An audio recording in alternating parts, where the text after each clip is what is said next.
everyone, it's Mrs. Thomas. It's Friday, the end of the week. And do I look lovely right now? Guess what it's doing outside right now? It's raining. And I was weeding outside because it's perfect to weed when the ground is wet, and it rained really hard last night. So I'm now sopping wet, but I thought that was okay because, well, first of all, do you think I have to wipe off my glasses? Definitely.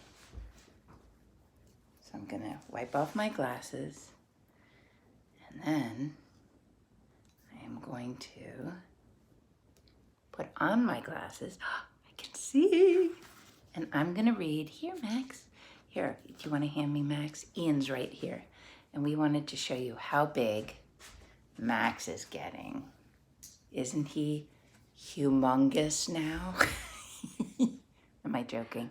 He's not very big. He's not very big at all, but he's getting bigger. He's watching Ian. All right, so, oh, and here's Milo. Ian's bringing Milo, who's very chatty. There's Milo. And Maximus likes to attack Milo because they like to play. All right, so Max and Milo and Ian are going to be with me while I read On Meadow View Street. And this is by Henry Cole. Henry Cole, I think I told you the last time, was a neighbor at my old house. And when I lived in Washington, D.C., and he's really funny, and he's a great artist and a great illustrator. And look, this says to Miss Isabel, happy birthday, love from William. To Isabel, who's now 17, from Will, who is now 20. So my oldest son gave it to one of my daughters for her birthday. On Meadowview Street. It was a big day. Caroline and her family were moving into their new house on Meadowview Street. After things were unpacked, Caroline's dad decided the grass was too tall and got busy mowing the lawn. Caroline was about to explore the new street to see if there was a meadow on Meadowview Street when she noticed a small blossom. It's beautiful, Caroline said to herself, and all alone. The mower was getting closer. Caroline thought, I'd better do something quick.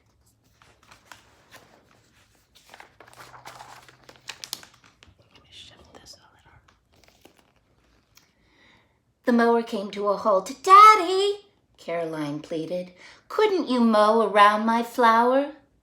Humph, he said, thinking, well, that's less mowing for me.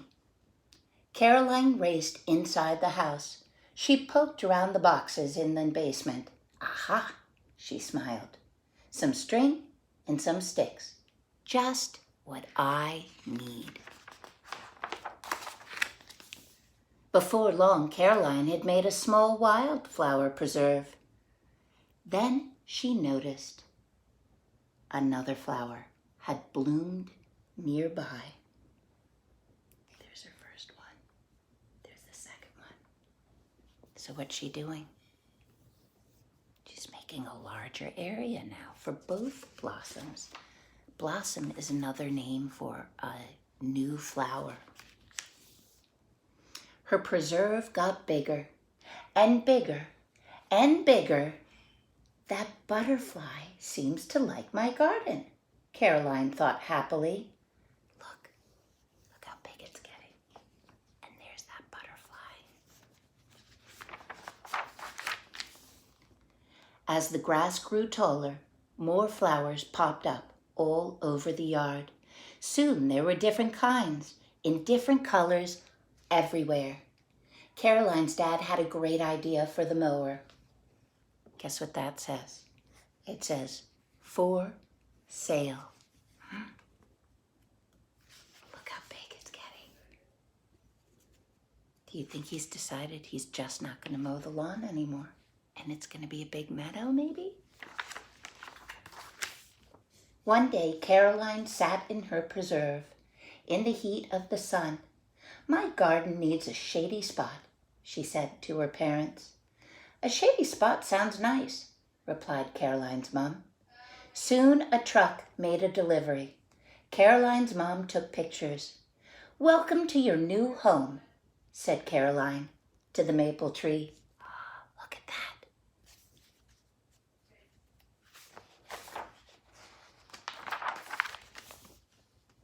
The next day, as Caroline admired the maple tree, a wren landed on the end of her shovel. "You're looking for a home, too," said Caroline.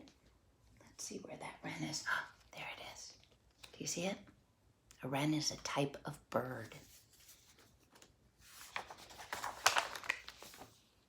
Caroline and her dad got to work. They found some plans for building birdhouses. Caroline helped cut the wood and nail the pieces together. "Perfect," thought Caroline. So did the wren. After I read this, I'm going to send some videos of the wren that built a nest in our house. And then the last video is going to show you what's been going on inside that wren house. It was supposed to be a bluebird house, but the wrens moved in. And they come back every year. In no time, there were birds and insects everywhere, around the tree and zipping among the flowers. Soon the wren house was full of twigs for a nest. Caroline wanted one more thing. "We need a place where everyone can get a drink of water," she said. The next day, she and her dad began building a pond. They dug a large, shallow hole and lined it with a heavy plastic sheet. Caroline added plants that like living in water. She lugged large rocks to the edge, making ledges and little caverns for creatures to live in. Cavern is another word for like a little cave and crevice. The more Caroline and her family worked on their yard, the more it changed. It was now a home to many things. Look how beautiful it is. And look, what's Caroline doing with her new friends in her backyard? Having a picnic. Remember when you used to pretend you were having a picnic in our classroom? And soon the Jacksons' yard changed, and the Smiths, and the Sotos. Look, they're all changing their yards. They thought it was such a good idea of Caroline's. Look at this page and all of the creatures. Ladybird beetle. Now there really was a meadow on Meadowview Street. Ladybird beetle, swallow, salamander, monarch caterpillars on a milkweed leaf, bee, coneflower, mud turtle, beetle, brown bat. There's the house wren, hummingbird, dragonfly, meadow mouse, skink. Ooh, those are cool. Wolf spider, black-eyed Susan. That's our Maryland flower. Mallow, small Cooper butterfly on a bee balm, and a green snake. And a home for everyone. Look at that. Look at all the backyards, how beautiful they are. Isn't that a great book? I love it. So I'm going to send you some videos of the wren making its nest inside the wren house. And like I said before, that wren, the two wrens, the boy wren and the girl wren, come back every single year. And sometimes they come back twice a year to make their nest in the wren house. Now we call it a wren house, even though it's supposed to be a bluebird house. Lots of love. Sweet dreams, everyone. And I will see you next week.